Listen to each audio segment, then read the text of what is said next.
오늘은 우리가 누가복음 5번째 시간으로 구원을 알게 하라라는 제목으로 같이 말씀을 나누도록 하겠습니다. 오늘 말씀은 세례 요한의 출생에 대한 본문입니다.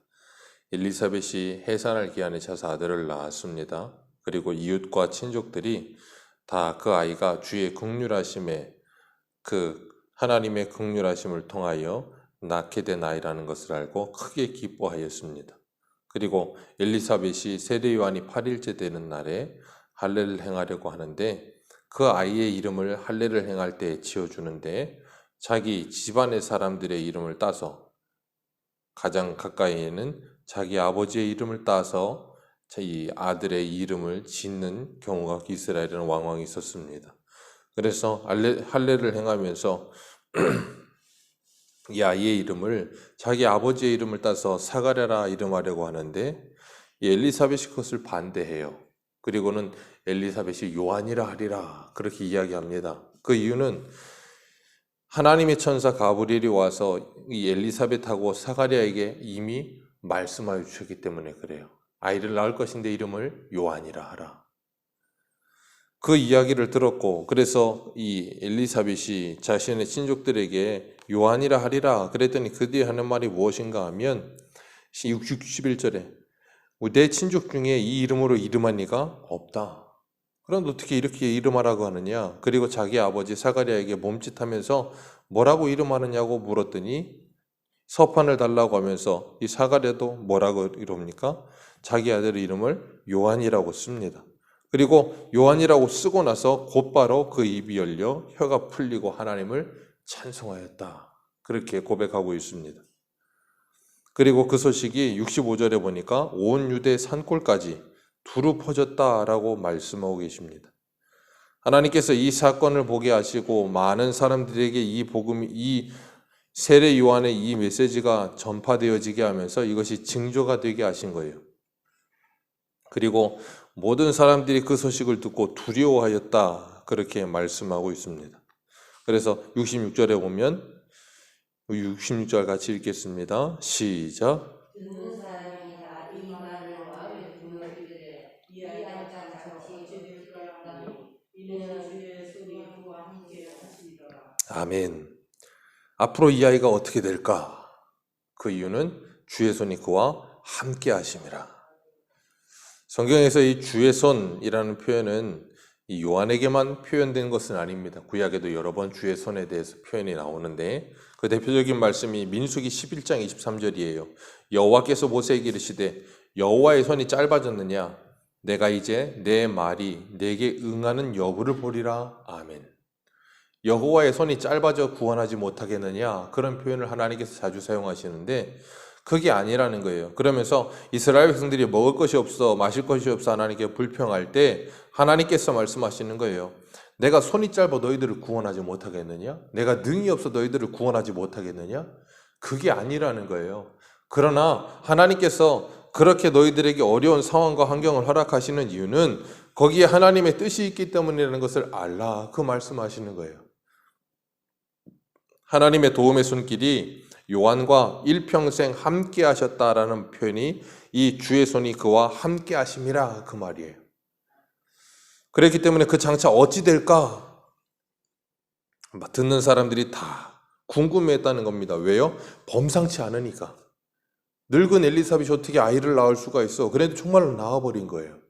이 범상치 않은 아이가 태어나고 나니까 정말 주의 손이 그와 함께 하신다는 건 알겠는데 이 아이가 어떻게 될까? 참 궁금했던 거예요. 그런데 그 아이가 자라서 어떻게 돼요? 나중에는 헤롯의 아내 헤로디아에 의해서 목이 잘려 순교하게 되죠. 이 아이가 장차 어떻게 될까? 그 장차 되어질 일에 대해서 우리가 알고 나면 참 이 아이의 태어난 것을 마냥 기뻐하고 즐거워할 수만은 없을지도 몰라요.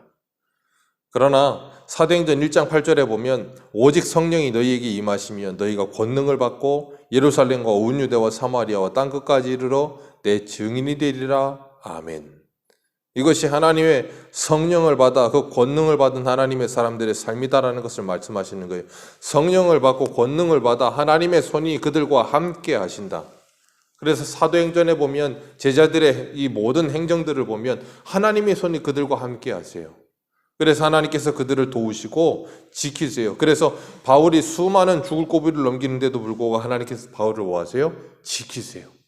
유라굴로 광풍 속에서도 하나님이 지키십니다. 하나님께서 하나님의 성도들을 지키시고 인도하시고 보호하시면서 하나님의 뜻을 따라 움직이게 하시고 그 모든 일들을 하나님께서 이겨내게 하신다는 거예요. 그렇기 때문에 하나님의 주의 손이 그와 함께 하시니라. 하나님의 손이 우리와 함께 하신다 할 때 그 말은 하나님의 손이 우리들을 외부적인 모든 어려움과 아픔과 괴로움 속에서 우리를 다 보호하신다라는 표현만 있는 것은 아니에요. 하나님의 손이 짧아서 우리를 구원하지 못하겠느냐 하는 표현처럼 하나님께서 반드시 우리를 그런 상황 속에 넣지 않으시고 우리를 어려운 상황에서도 건지시며 우리를 모든 상황 속에서 우리를 보호하시고 지키실 수 있음에도 불구하고 물 가운데 불 가운데로 지나게도 하신다는 거예요. 그러나 그 속에서 우리와 함께 하시는 하나님, 그래서 풀무불 안에서 인자 같은 이가 그들 가운데 하나 더 있어 함께 하시며 그들을 지키시고 사자굴에 사자의 입을 닫아서 사자굴에서 그들을 다니엘을 지키시는 것처럼 하나님께서 우리들과 함께 하시면서 주의 손이 우리들을 지키시며 인도하시며 끝까지 이끌어 가신다는 것을 우리는 기억하시길 바랍니다. 그렇기 때문에 주의 능력의 손이 함께 하시는 하나님의 사람들은 이 세상을 두려워하지 않아요. 67절에 보면 이 세례 요한의 부친인 사가랴가 성령의 충만함을 받아서 예언하며 찬송합니다. 사가랴의 찬송이 나오는데 이 사가랴가 아이가 태어나고 나서 하나님께 태어나자마자 이 이름을 요한이라 하리라. 그리고 나서 입이 풀려져서 곧바로 한 게 뭐라 그랬어요? 64절에 여호와 하나님을 찬송한 거예요. 그리고 67절에도 성령의 충만함을 받아 예언하며 곧바로 뭐합니까? 68절에 찬송하리로다. 주 이스라엘의 하나님이여 그 백성을 돌보사 속량하시며 자기가 나이 늙어서 이제 아이를 낳을 수 없다라고 생각했던 그런 상황 속에서 자식을 주신 아들을 주신 하나님께 찬송하면서 하나님 아들을 주셔서 감사합니다 라고 말하기보다는 뭘 표현하고 있는가 하면 이스라엘을 구원하신 하나님을 찬송하리로다 라고 표현하고 있어요. 왜요? 내가 자식을 낳을 수 없는 죽은 자와 같은 늙은 몸에서 아들을 낳게 하시는 하나님, 그런 어려움 속에서도 나를 건져내시는 하나님, 그 구원의 하나님을 뭐한다? 찬송하리로다. 그러니까 그냥 막연히 내가 자식이 없는데 자식을 주셔서 감사합니다, 주님을 찬송합니다, 그것보다 한 단계 더 들어가서 나를 이 어려움과 고통의 상황 속에서 나를 건지시는 하나님을 찬송합니다라고 찬송하고 있는 거예요. 그래서 71절에 보면 71절을 같이 읽습니다. 시작. 우리 원수와 우리를 미워하는 모든 자의 손에서 구원하시는 일이라. 아멘. 우리 원수에게서와 우리를 미워하는 모든 자의 손에서 우리를 뭐 하신다? 구원하신다. 그리고 69절에는 우리를 위하여 구원의 뿔을 그 종 다윗의 집에 일으키셨으며 구원의 뿔로 우리를 구원하신다는 거예요. 그리고 72절에 우리 조상을 긍휼히 여기시며 그 거룩한 언약을 기억하사 곧 우리 조상 아브라함에게 하신 맹세라. 그 맹세가 뭐예요? 창세기 15장에 햇불 언약을 주시면서 네 자손을 하늘의 별과 같이 많아지게 할 것이다. 그러나 이방 땅에 가서 4대 동안 있다가 나오게 될 것이다.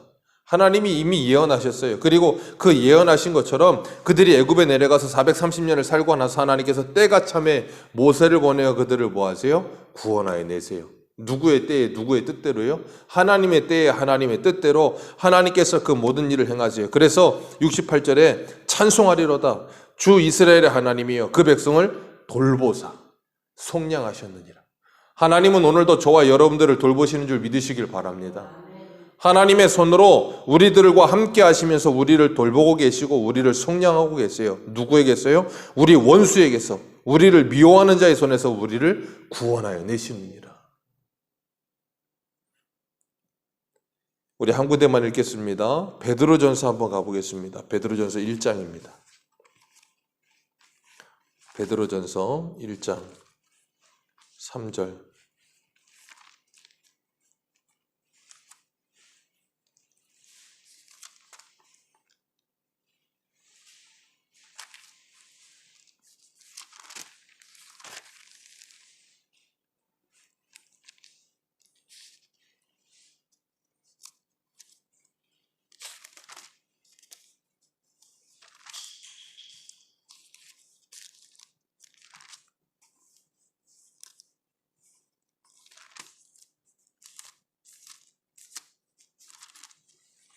1장 3절부터 6절까지입니다. 같이 읽겠습니다. 시작.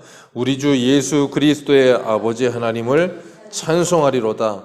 그의 많으신 긍휼대로 예수 그리스도를 죽은 자 가운데서 부활하게 하심으로 말미암아 우리를 거듭나게 하사 산 소망이 있게 하시며 썩지 않고 더럽지 않고 쇠하지 않는 유업을 있게 하시나니 곧 너희를 위하여 하늘에 간직하신 것이라. 너희는 말세에 나타난 예비하신 구원을 얻기 위하여 믿음으로 말미암아 하나님의 능력으로 보호하심을 받았느니라. 그러므로 너희가 이제 여러 가지 시험을 말미암아 잠깐 근심하게 되지 않을 수 없으나 오히려 크게 기뻐하는도다. 우리가 이 땅에서 예수 그리스도를 믿음으로 말미암아 무엇이 일어난다고요? 여러 가지 시험을 만난다고요. 그래서 여러 가지 시험을 만날 때 잠깐 근심하지 않을 수 없대요. 왜요? 사람이기 때문에. 잠깐 근심할 수는 있으나 오히려 크게 기뻐하는도다. 왜요? 우리에게 무엇이 있기 때문에요? 구원을 얻기로 하는, 그리고 하나님의 능력으로 보호하심을 받는 그 산 소망이 우리에게 있기 때문에. 그렇기 때문에 뭐 한대요? 베드로가 1장 3절에서 우리 주 예수 그리스도의 아버지를 뭐하리로다? 찬송하리로다. 하나님께서 계시록 14장에서도 3절에 이렇게 말씀하세요. 그들의 보좌 앞에 네 생물과 장로들 앞에서 새 노래를 부르니 땅에서 속량함을 받은 14만 4천 밖에는 이 노래를 배울 자가 없도다. 누구만 이 새 노래를 배워요? 구속함을 받은 사람들, 하나님께서 그 원수와 우리를 미워하는 자들의 손에서 건지시는 자들, 그런 자들만이, 하나님의 돌보심으로 속량함을 받는 자들만이 뭐예요? 새 노래 찬송을 배운다는 거예요. 그래서 이스라엘 백성들이 출애굽하여서 홍해를 건너고 나서 출애굽기 15장에서 그들이 뭐예요? 바로 왕이 그 모든 군대들이 이 홍해 바다에서 수장되는 걸 보고 자신들을 그 홍해 바다에서 건지신 하나님을 뭐예요? 찬송하잖아요. 그렇기 때문에 성경의 찬송은 언제나 하나님의 구원 이후에 일어나는 일이 찬송이에요. 그렇기 때문에 하나님께서 우리들을 이사야 43장에서 보면 21절에 이 백성은 내가 나를 위하여 지었나니 나의 찬송을 부르게 하려 하심이라. 아멘. 하나님의 백성인 우리들은 하나님을 찬송하는 삶을 일평생 살 수밖에 없어요. 왜요? 우리를 구원하신 그 구원의 감격이 내 안에 살아 역사하기 때문에. 그렇기 때문에 우리는 우리를 구원하신 그 하나님의 은혜를 기억하면서 여러 가지 시험을 당함으로 잠깐 근심하지 않을 수 없으나 뭐 한다고요? 기뻐하리로다. 그래서 바울이, 신라가 전도 여행을 가서도 매를 맞고도 그들이 감옥에 들어가서 뭐예요? 엎드러져 있다가 밤에 일어나서 기도하며 찬송하잖아요. 우리를 구원하시는 그 하나님, 그 거룩하신 언약을 기억하시며 그 언약대로 하나님의 뜻을 성취하시는 하나님, 하나님께서 이스라엘 백성들을 애굽에서 출애굽시키시는 목적이 뭐예요? 그들에게 자유를 주려고 하는 것이 주 목적이 아니에요. 그들을 가나안 땅에 들여보내시는 것이 목적이기도 하지만 그것보다 더 원론적인 목적이 있어요. 그게 뭐였는가 하면 출애굽기에 보면 하나님께서 모세에게 반복하시는 말씀, 내 백성이 나를 예배하리라. 애굽에서 건져내시는 이유, 하나님을 예배하는 자들이 되게 하시기 위하여 애굽에서 건져내시는 거예요. 그러니까 그들을 애굽에서 건져내셔서 약속의 땅인 가나안 땅에 집어넣으시는 이유는 뭐냐면 가나안 땅에 들어가서 그 약속의 땅에서 하나님을 예배하는 백성 되게 하시려고, 하나님이 허락하신 샬롬의 땅에서 하나님과 함께 그 샬롬을 누리는 삶을 살게 하시려고. 그렇기 때문에 성도들의 삶에는 예배가 회복이 되지 않으면 그 삶에 참된 샬롬과 안식과 평안과 기쁨이 있을 수가 없어요. 왜요? 하나님과 관계가 예배를 통해서만 화목할 수 있어요.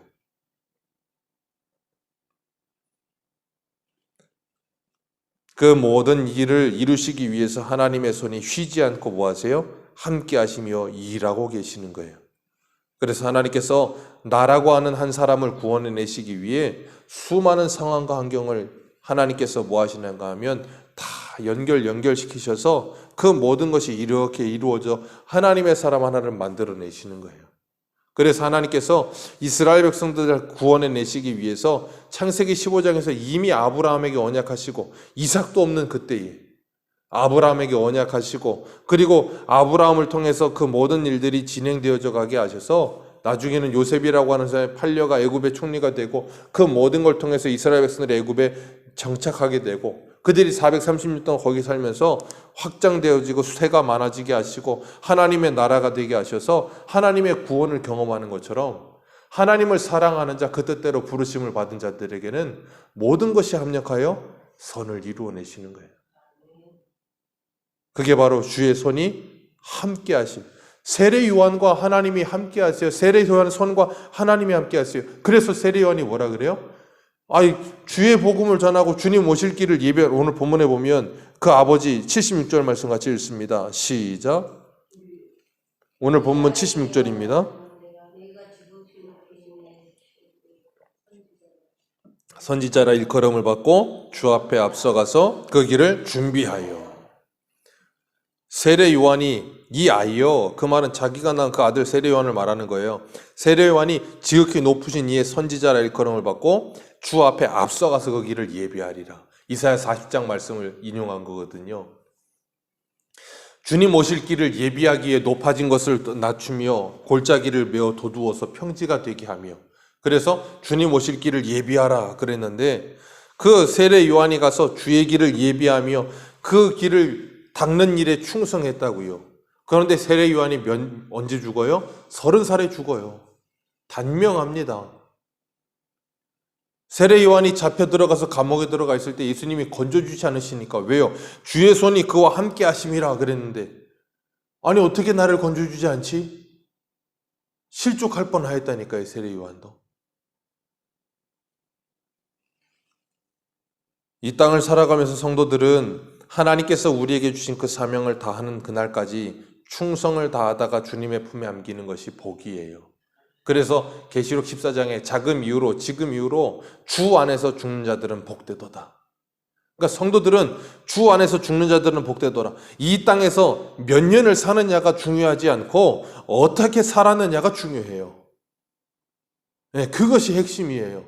저 양화진의 선교사님 묘원들 가보면, 학장역에 있는 선교사 묘원 가보면 거의 대부분이 이 40을 넘기지 못한 선교사들이 거의 대부분이에요.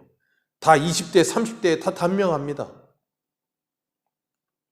그러나 그들은 이 땅에 하나님의 복음을 심고 주님의 품에 안긴 자들이에요. 영원한 안식을 누리며 영원히 주님의 품에서 영생을 지금 누리며 살고 있어요. 그래서 77절에 주의 길을 준비하고 그 길을 예비하는 그가 뭐라 그러세요? 77절 같이 읽겠습니다. 시작. 주의 백성에게 그 죄사함으로 말미암은 구원을 알게 하리라. 이게 뭐예요? 세례 요한의 사명. 말라기 4장에서도 그러잖아요. 5절과 6절에 아들의 마음을 아버지에게, 아버지의 마음을 아들에게 돌리게 하리라. 엘리야와 같은 자가 나타나서 그 일을 하는 거예요. 뭐요? 죄사함으로 말미암아 구원을 얻게 되는 그것을 알게 하는 일. 그게 뭐예요? 주의 길을 예비하는 일. 그 일을 위해서라면 그가 무엇도 아끼지 않아요? 젊은 날에 주님이 그와 함께 하시다가 그가 간다 할지라도 그걸 아끼지 않아요. 그래서 사도 바울도 이 사도행전 20장 24절에 이렇게 고백해요. 내가 나의 달려갈 길과 주 예수께 받은 사명 곧 은혜의 복음 증거하는 일을 마치려 하면은 나의 생명을 조금 더 귀한 것으로 여기지 아니하노라.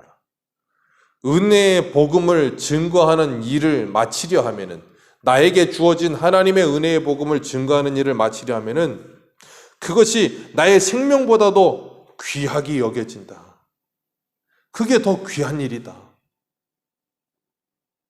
그렇기 때문에 하나님께서 나를 구원하신 그 구원의 감격 속에 그 기쁨을 찬송하며 그 기쁨을 다른 이들에게 증거하면서 그 하나님의 구원을 경험해 보지 못한, 그래서 오늘 본문대로 말하자면 79절 말씀처럼 어두움과 죽음의 그늘에 앉아있는 그들에게 하나님의 큰 빛을 비추어 평강의 길로 그들을 인도하는 그 일, 그 하나님의 구원을 알게 하는 그 일, 그 주님 오실 길을 예비하는 그 일, 그 일을 하는 일을 위해서라면 어떤 것도 아깝지가 않다.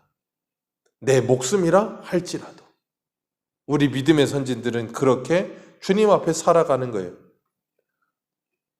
하나님의 구원을 알리는 일을 위해서라면. 그래서 이 주일날 저녁에 우리가 에스겔 선지자 말씀을 같이 나누고 있지만 1년이 넘도록 벙어리가 되어서 하나님의 말씀을 전하지 못하며 퍼포먼스처럼 서판에다 그림을 그리고 누워있고 음식과 물을 제한을 당하면서도 그 일을 뭐예요? 중요하게 여기는 거예요. 그것이 얼마나 복되고 아름다운 일인지를 알기 때문에. 그래서 다니엘서 12장 3절에는 뭐라 그래요? 많은 일을 옳은 길로 인도한 자들은 하나님의 나라의 별과 같이 빛나리로다.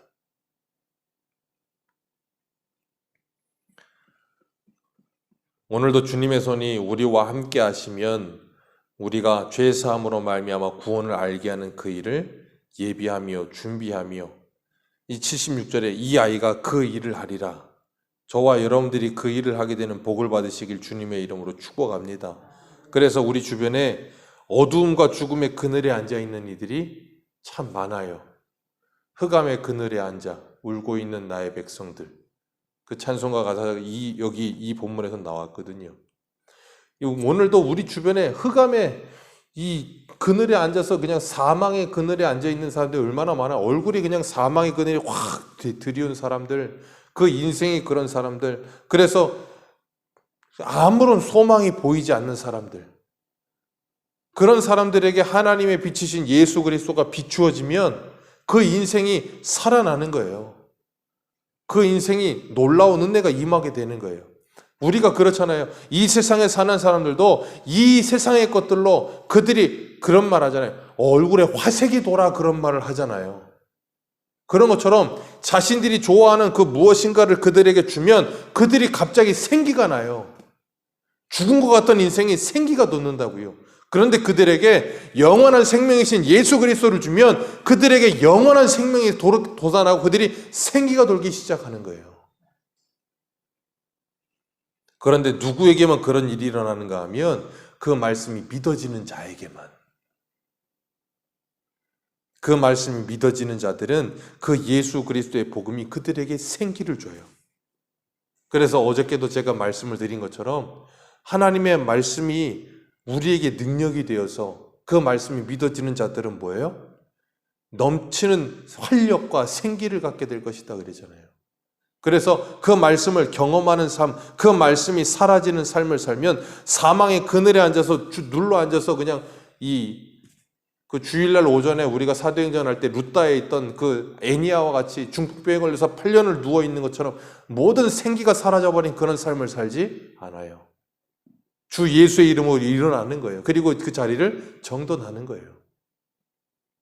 오늘도 우리에게 주어진 이 사명 그리고 이 복이 임하여서 그 아브라함에게 언약하신 그 언약이 나에게 이루어져 내가 그 길을 준비하며 내 주변에 사망의 그늘에 앉아있는 그들에게 그 죄에서 사함을 받고 그들에게 구원을 받을 수 있는 유일한 길이신 예수 그리스도를 알려주는 그 사명, 그 사명을 다하기 위해서라면 내 생명도 아끼지 않는, 정말 내 생명보다도 그것이 더 귀하고 복된 일이다라는 것이 우리에게 믿어지는 놀라운 은혜 가운데 오늘도 주님과 동행하며 주님 오실 길을 예배하는 우리의 삶 되시기를 주님의 이름으로 축복합니다. 기도하겠습니다.